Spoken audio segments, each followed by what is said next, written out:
I think we can call it a property. I was just talking to Charlotte, our producer, on this. Can you call it a property crisis? You can call it in this country a property crisis. When it costs you 300,000-400,000 quid to get a one-bedroom flat in certain cities around the UK, that's a flipping crisis, right? Right there is a crisis. And a couple of things we know are going to happen in the budget. We understand that there's going to be the abolition of stamp duty will be extended. I think that was it meant to run out at the end of March, I think. I think that's now going to be extended to the end of June. So there's another couple of months on there. There's lots of arguments about why stamp duty exists at all.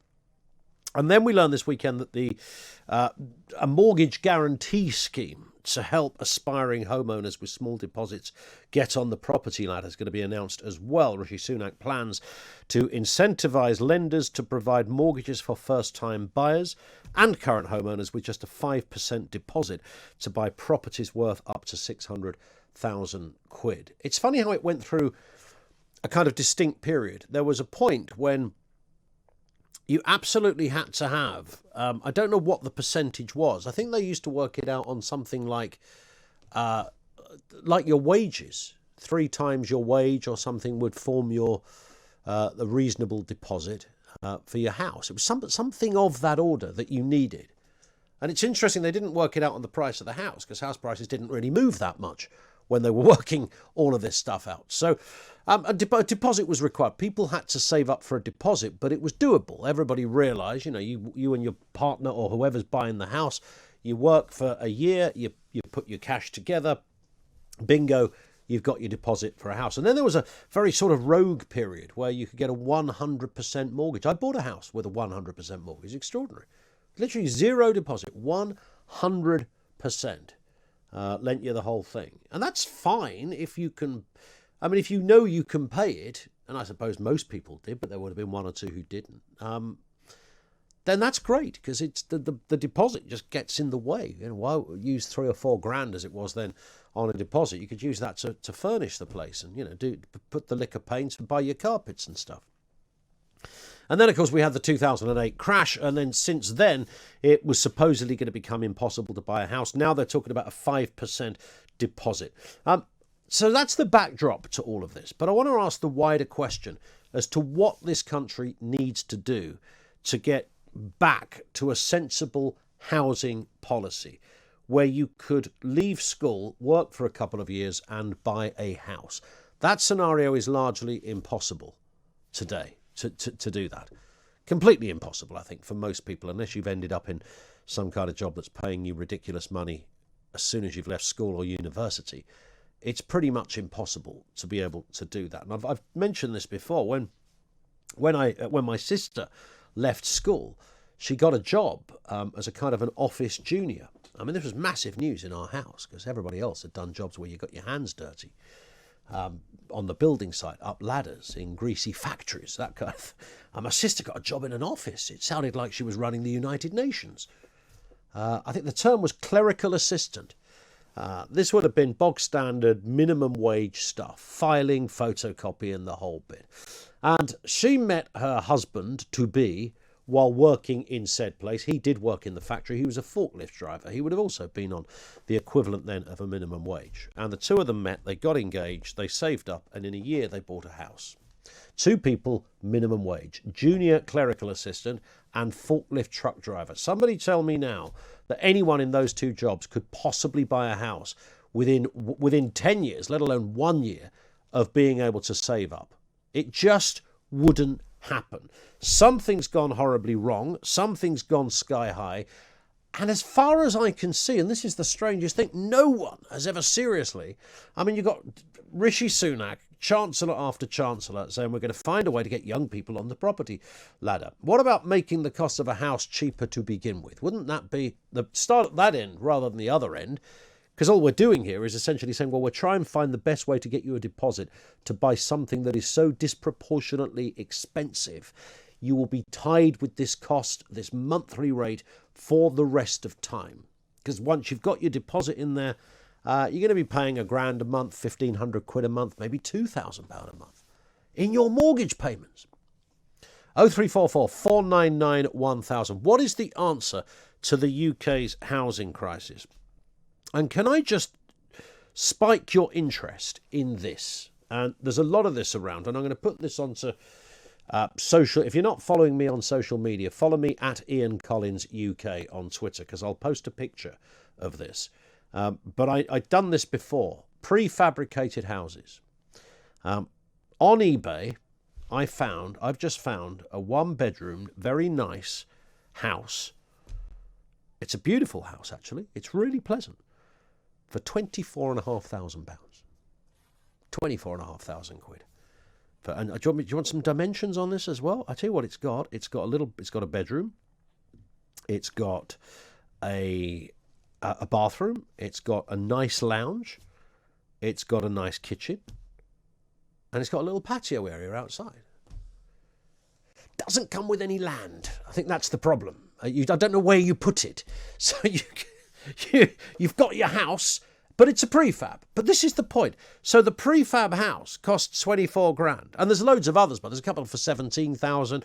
There's a couple for bigger ones with 35,000. You look at this and you think, if I was a first-time buyer, I would happily live in this house. A £24,500 house that I could have delivered. I don't know how long it takes to deliver. Free collection in purpose, it says here. From an address in London. There's 10 of them available. £24,450. It's an energy-efficient, single-storey prefab house. It's got a 10-year warranty, and they'll deliver it within 50 days. It looks really nice. It looks absolutely lovely. But, of course, the problem isn't the house. It's the land it's got to go on. And I'm thinking to myself, hang on, the government in this country owns so many areas of Greenbelt and the like. Why would the government not just go to most regions and go, I mean, take, I don't know, Kent, where I live, for example. So you go to the Dartford area or something like that, which is kind of broadly North Kent. Don't tell me the government don't own a massive field somewhere in Dartford. And you buy 1,000 of those prefab houses and you put those suckers up by noon. You've got those things up. There you go. 1,000 houses, 24,000 apiece. Someone tell me why you can't do that. Is there any reason behind this? It seems to me that planning has stood in the way. The other thing it would do, by the way, is everybody would want these homes. So you'd have to have almost a lottery to decide who got them. Does it artificially then alter the cost or the value of homes around it? If you discover that over there in a little field there's a 1-bedroom house, it's not massive, it's not big, but it's all right for a first-time buyer, somebody on their own, somebody single, it'll do nicely. £24,500. If that's the case, there must be a way you could incorporate that within some kind of scheme. I don't know. You have to. You can only sell it on at a certain price, so you can't suddenly say, from tomorrow I will adopt the same inflationary events on my new £24,000 house as the house over the way would. You'd have to sell it in the same spirit that you purchased it to make the new system work. So we've got a housing crisis. We've definitely got a housing crisis. And I'm just not convinced that lowering the deposit or even getting rid of the deposit is the answer. I'm not convinced that stamp duty, it's really helpful, the stamp duty thing. Stamp duty is a swine. How many people have done this? When you add up, we want to move house, you add up all the costs involved, don't you? We need to do this, we need to do this, the solicitor, and then you go, oh, the stamp duty, I forgot about the stamp duty. That's another X amount of £1,000 I've got to slap on the end of it. I'm not convinced getting rid of any of that stuff will ultimately solve the problem. It makes it better, but at the moment what we're being told is you can buy a house, it's still going to cost you an astronomical amount of money, but it's not going to be quite. So the stamp duty's gone, a few £1,000 there.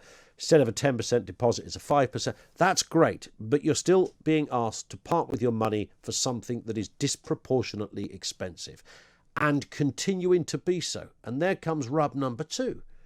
Because we all thought, this pandemic is going to send the property market down the Swanee, right?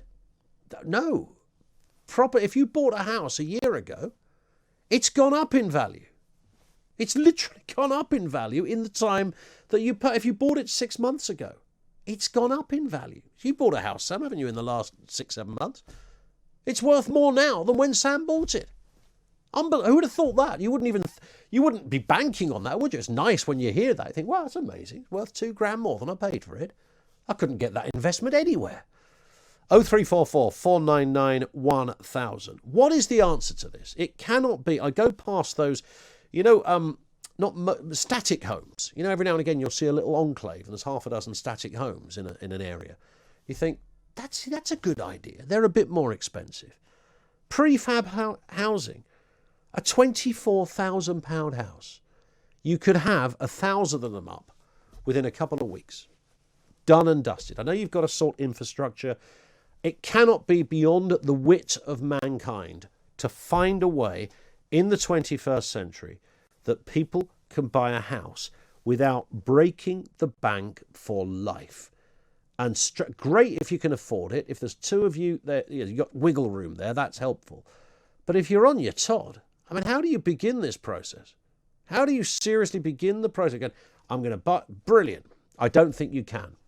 What is the answer to the UK's housing crisis? I'm going to start off with my prefab dream field. 500 or 1,000 houses, prefab houses in a field. Somehow the government would have to be involved in this. What's not to like? 0344 499 1000. And if you follow me on Twitter, at Ian Collins UK, I'll post a link for you to the £24,500. In fact, it's 50 quid shy of £24,500 house. It's a prefab and it's a beauty.